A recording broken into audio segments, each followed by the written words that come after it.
Boarding School Murder Mystery, Part 6. Previously, in Boarding School Murder Mystery, Gwen survived her first real day at Whisperen Academy. She ironed her soul and her sleeves to please the prefects of doom, got roasted by Mr. Grumpy, and learned that Late Scholarship Girl is apparently her new title. Assembly hymns? Awkward. Uniform inspections? Terrifying. Social studies? More like social suffering. Just when she thought the whole school hated her, a mysterious voice from the basement said, "If you're going to mope, at least do it somewhere warm." Enter Rain, the school's sarcastic handyman with a pumpkin-colored van, and Mrs. Ruhia Himadi, the kind laundry sorceress who brews cardamom tea and folds away despair. Down in the laundry room, Gwen found warmth, compassion, and possibly the first two people who actually see her. So maybe she doesn't belong everywhere at Whisperen, but just maybe she belongs somewhere. And that's where we pick up. Fog, prayers, and one missing teacher later. Chapter 6, Dawn Prayers and the Man Who Wasn't There by Glory Fink. Dear Diary, last night in the dorm common room, some of the older girls were talking about what a lovely sunrise prayer service they had at the shoreline of Whisperen Lake, just across the street from the academy. So I thought I'd join them today and, do a vibe check. I woke up right before dawn, which never happens. So I figured it was serendipity that I should go, especially since it's Friday, and that sounded like such a nice, cozy way to start my weekend. I got dressed in my uniform, brushed my teeth and hair, tangles, and then went outside, only to be greeted by the heaviest fog rolling in. Like, I'm talking thick as soup fog. I couldn't even see the shore across the street. I carefully tiptoed over to the picnic table by the lake shore, but didn't see anyone. So I started walking around the shoreline, trying to spot a small group of people. About a third of the way to the opposite side of the lake, the fog cleared a little, and I spotted my teacher, Mr. Grumpy. He was wandering around like he'd lost something, muttering to himself. Absolutely not the morning for that kind of drama. I didn't want to tangle with him before breakfast. I'd probably say exactly the wrong thing and make him grumpier. So I turned and went the other way, keeping my distance like a stealthy ninja, a very sleepy one. Every so often, I looked back and still pacing, still mumbling. Thankfully, he didn't notice me. Phew! I decided to give up on the sunrise prayers and head to the cafeteria instead. Priorities. When I got there, the dining area was totally empty, but the coffee and tea were already out. Score! I poured myself a cup of coffee and wandered over by the washrooms to drink it fast before anyone caught me. I'm not technically supposed to have coffee. Then I went back, poured some tea to look innocent, and sat down to wait for breakfast to start.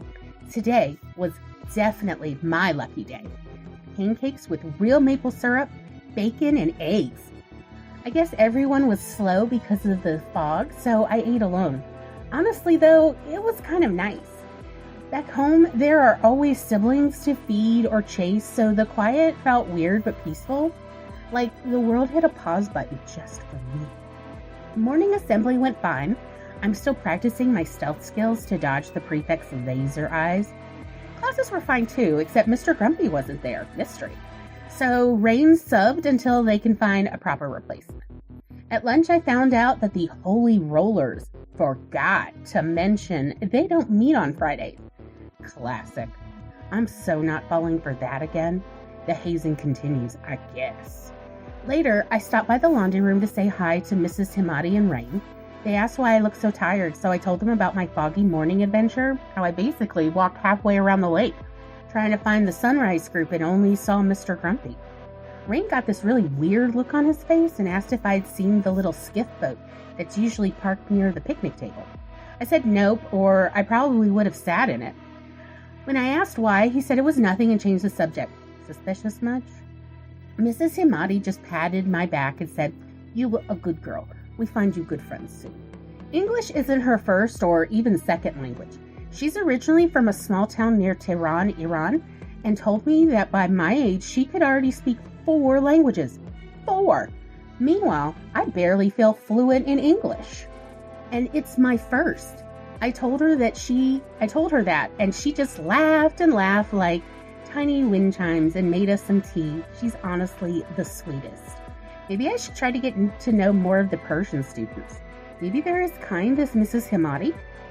Dinner. Ugh. Some kind of mystery meat and white sauce over mashed potatoes with the saddest boiled vegetables this side of the 19th century. Dessert was either the tiniest scoop of apple crumble or half an apple sliced up, your choice of heartbreak. I swear the cafeteria food gets more tragic every day. Apparently, we're supposed to have a world-renowned Swiss chef, but if I didn't know better, I'd swear he's actually the Muppet Swedish chef in disguise. Bark, bark, despair! With all my love, Gwen. Next time on Boarding School Murder Mystery, Whisperen Academy wakes to a fog thick enough to swallow the academy campus. And one teacher short. Mr. Grumpy has officially vanished. No calls, no postcards, no passive-aggressive lesson plans, just silence. Now his wife's on the phone from Ontario. The headmistress looks like she hasn't slept in days. And the prefects are whispering words like police and search party. Gwen wanted to fly under the radar this term. Instead, she's watching the grown-ups panic, the students gossip, and the walls of Whisperen may have been keeping secrets of their own. Somewhere out there, the fog isn't the only thing hiding something. Thanks for tagging along with Gwen in Chapter 6. From epic laundry room triumphs to academic disasters of equal proportions, Gwen's slowly learning that surviving Whisperen Academy requires more than clean socks and charm. The mystery's creeping closer, and so is whatever's walking by the lake at dawn. Catch Gwen's Chaos and Sadie Cohen Bounty Hunter, too, wherever you get your podcasts, Spotify, Apple, YouTube, and beyond. If you've ever felt like the underdog who maybe is getting hazed by other students, but at least you have friends, you could tap the heart button, leave a comment. Gwen will definitely overanalyze it later in the bathtub. And you could toss a coin in the snack fund. Haunted Quarters will always be accepted on Ko-fi, Venmo, and Cash App. Your support keeps indie storytelling caffeinated, chaotic, and very slightly haunted. Stay tuned for Chapter 7 in Glorious Magazine, glorythink.substack.com. Stay connected with the Coffee Bunny Crafters Cafe. Subscribe for Cozy Chaos, creative magic, and behind-the-scenes updates at coffeebunny.substack.com. And you can find me, Glory Fink, on social media as Glory Writes the Blues on Blue Sky, Instagram, YouTube, Twitch, Facebook, TikTok, and Threads. Thanks for listening, and I'll catch you the next time. Bye-bye.